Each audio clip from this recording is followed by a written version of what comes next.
Good. Okay, so there were a lot of really good things. You were all, at the beginning of this, you were definitely more together. Okay. Is this going to be in here, your recital? Yes.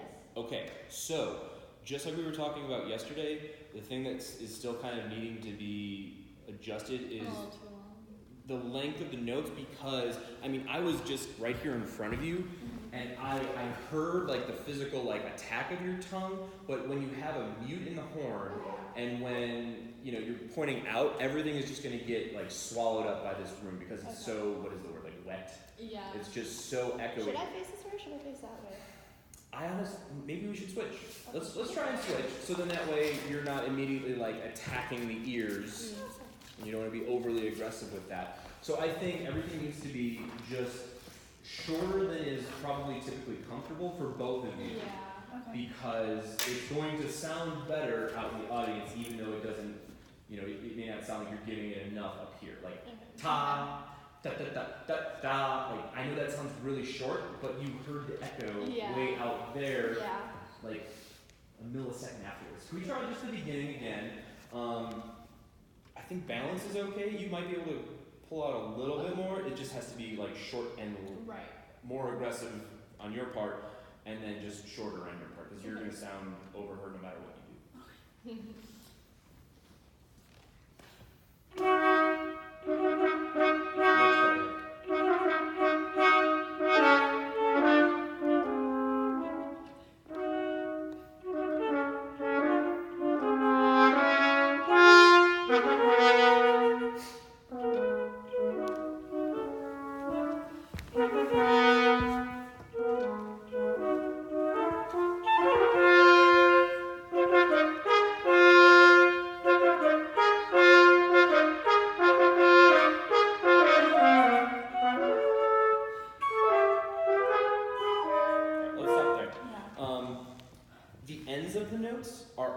Just as important as the beginning of the notes. So we have ba, ba, ba, ba, ba, ba. So you want to make sure that you're ending the same as just as much as you're beginning the same. Or you want to end the same as closely as you are beginning the notes together. So make sure that you're, do whatever you have to do to just stop the sound. What I usually like to do, just to make sure I don't step in any holes, is just, like, it's a bad breath, but it also, if you, and I just told Charlotte this, like, if you breathe, you cannot make a sound when you're breathing.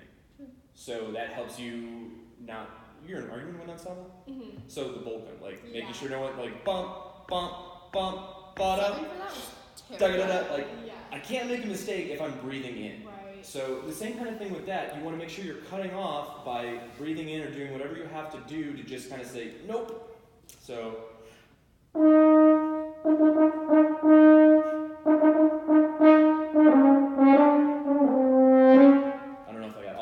But the technique is the same. Can we just maybe stop at the first breath mark? So just the beginning, start it together, boom, and then just come off of those notes as quickly as you jump on them.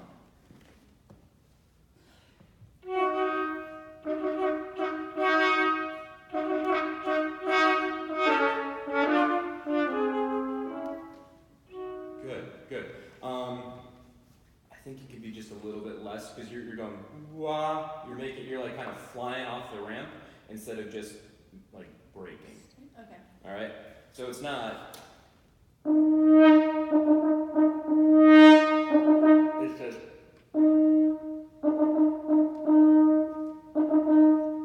Don't increase or decrease, for that matter, your dynamic. One more time, just that same thing.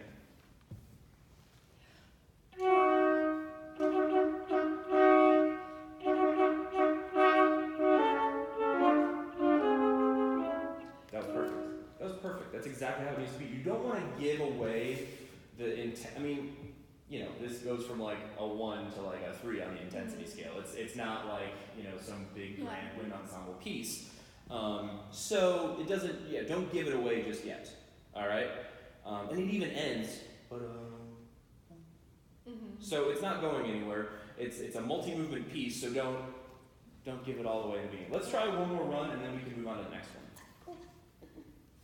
But you know, we just use the first couple measures as an example, but that applies to the whole thing. It doesn't get too exciting.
That was great. That was so good.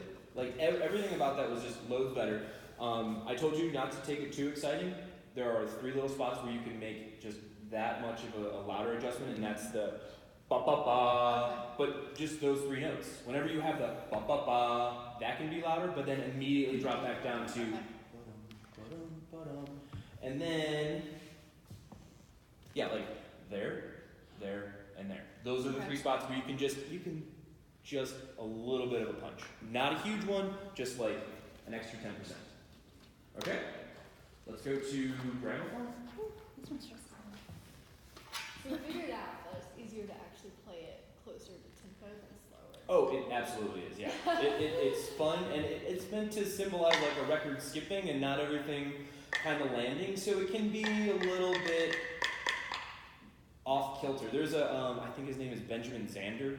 He has this idea of, it's called one buttock playing, where you're always just kind of like on the edge of your seat, and this is definitely like, is it going to fall apart? Is it going to fall apart? Is it going to fall apart? And of course it doesn't, because it's going to sound great. But that kind of idea, like it's always a little bit off kilter, it's on the edge of your seat. This is where it can be a little bit exciting, and you can really like punch some of the highlighted notes that you have there.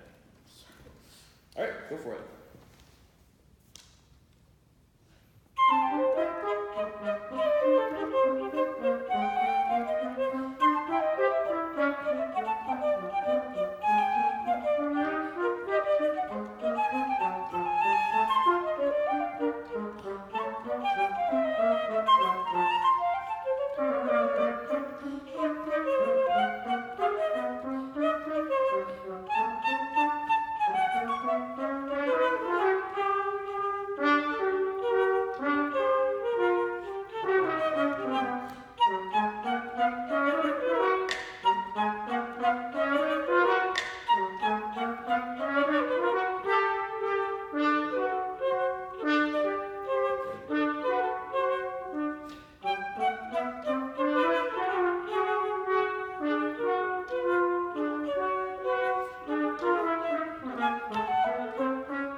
Make sure we don't lose intensity, i.e.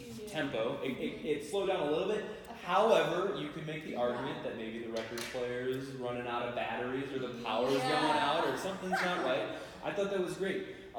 This is one of those really weird fun pieces, like bumps and all, you kind of get the message across. Yeah. So I thought that was really good. I might have started it a little fast. It's okay. Oh, I thought that was fine. I was just missing like a lot of notes. So, and another thing that's really difficult about this movement in particular is just like air management. Yes.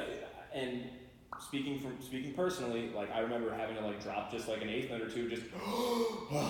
But so what you want to do maybe before the whole shindig actually happens is just mark in basically anytime, and this is like a personal philosophy, but it also makes a lot of sense. Any rest is an invitation to breathe. Like I said, anytime you can take air in, you're not making sound, and those rests are perfect opportunities for that. So just, maybe make like little breath marks on rests, regardless of if you need it or not, because that just shows you like, oh shoot, I need a breath. Here's one, I can make it, boom, and then you just feel better. Because a lot of times, if you tank up at the beginning, then you're going to start to feel like queasy almost, that I have too much air, I need to let it out, and then you let it out at a place where you should have taken a breath.